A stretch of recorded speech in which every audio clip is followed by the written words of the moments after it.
You find an idea that requires 3 or 4 years of improvement and patience and really sticking with it, that we're very good at that. Take Windows, which we bet our company on. Everybody doubted that would succeed. IBM did not support us in that.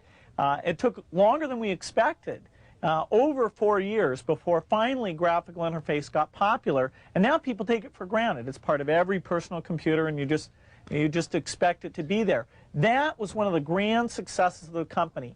In the same way, we're betting on the internet, that our tools there will be popular, and that a few of these content plays that we've decided to get involved in, that the scale and the users will make those into great businesses. My calendar gets very full with those, and then at night, after the kids have gone to bed, I'm on email a great deal. I get messages during the day. That's my chance to give long responses. And then over the weekend, I send a lot of mail as well. I take 2 weeks a year to just go off and read and think, where I'm not interrupted by work or anything else. I'm just solidly trying to think about the future, and people get to send me things to read as part of that so-called Think Week. So it's a nice mix of things. About 25% of the time that I'm out traveling around, meeting with customers, Europe, Asia, and that sort of helps me think, okay, do we have the right priorities? What are people responding well to, and what would they like to see us do better? Sense of design, that everything had to fit a certain aesthetic. The fact that he, with this little engineering background as he had, it shows that design can lead you in a good direction, and so phenomenal products came out of it. He knew about brand, I mean, in very positive sense. He understood, he had an intuitive sense for marketing that was amazing. You can't just keep doing the same old thing you were doing before. You have to take your skills and attack the new frontiers.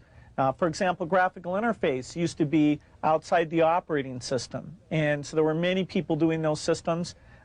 Windows came out ahead there, and now it comes with the operating system.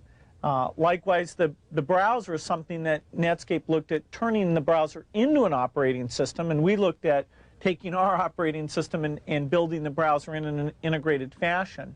And so that was a good example of the kind of competition that spurs this business. Hello, I'm Bill Gates, Chairman of Microsoft. In this video, you're going to see the future, Windows. Microsoft first came up with the Windows concept back in 1983.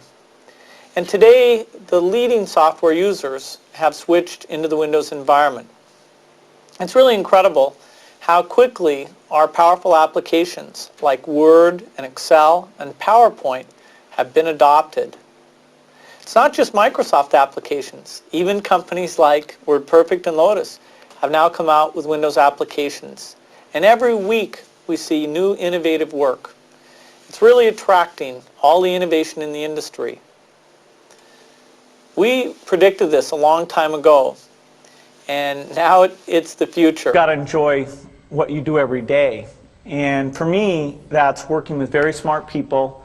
It's working on new problems. Every time we think, hey, we've had a little bit of success, we're pretty careful not to dwell on it. We wake every day knowing that in the business of technology, you have to think about what are you missing? What is the research or customer feedback that you should be paying more attention to? And how do you keep that pace of innovation very, very high? How do you make sure you're hiring the very best people?